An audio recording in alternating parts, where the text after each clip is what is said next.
ઉના તાલુકાનું ખત્રીવાડા ગામ ઉનાથી 26 કિલોમીટર દૂર આવેલું છે. ગામની મુખ્ય વસ્તી કોળી જ્ઞાતિની છે. આ ઉપરાંત અન્ય જ્ઞાતિના પણ થોડા ઘણા ઘર છે. ગામમાં કુલ 412 ઘરોની વસ્તી છે, જેમાંથી ફક્ત 89 ઘરોમાં જ શૌચાલયની વ્યવસ્થા છે.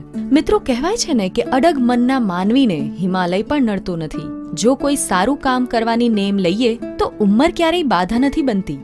તો આજે આપણે વાત કરીશું ખત્રીવાડા ગામના સ્વચ્છતા સેનાની પુંજા બાપાની. પુંજા બાપાએ ઉંમરની લગભગ 1 સદી વટાવી દીધી છે. આટલી મોટી ઉંમર હોવા છતાં પણ ગામના સ્વચ્છતાના સેનાની તરીકેની ભૂમિકામાં જરાય ઓટ આવી નથી.